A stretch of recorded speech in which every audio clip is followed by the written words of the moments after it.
Bonjour. Là, je vais vous expliquer le cours sur l'intégrale. D'abord, la première chose à faire, je l'avais dit la fois passée, c'est de maîtriser les primitives. Je ne vais pas répéter sur ces choses-là, vraiment.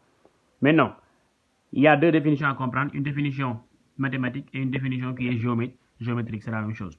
Maintenant, pour la définition, on appelle intégrale d'une fonction f. Maintenant, la fonction doit être continue sur un intervalle AB. C'est un nombre. Intégrale, c'est un nombre. C'est juste une R. Intégrale avec R, c'est la même chose, c'est-à-dire surface. Vous allez comprendre pourquoi. On appelle intégrale d'une fonction f continue sur un intervalle AB le nombre défini par intégrale, ça c'est l'intégrale de A à B, f de x dx. C'est la même chose que f de x, grand F de x, A à B. Ça c'est la primitive de petit f. Et cette écriture-là sont les mêmes. F de x à B égale f de B moins f de A. Maintenant, A est appelé borne inférieure, B est appelé borne supérieure.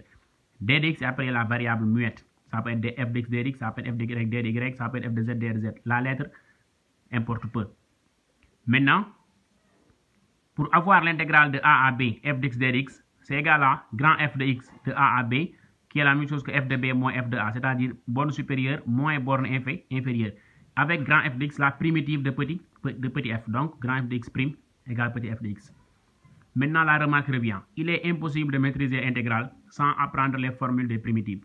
Pourquoi? Parce que les deux sont très liés. On ne peut pas faire intégrale sans primitive. Parce que pour avoir le résultat d'une intégrale, il faut obligatoirement trouver la primitive de la fonction donnée. Autre définition maintenant. Cette définition-là, il faut savoir que cette écriture-là, intégrale de A à B, f de x dx, c'est l'air, c'est une R. Ça, c'est une R, comme surface.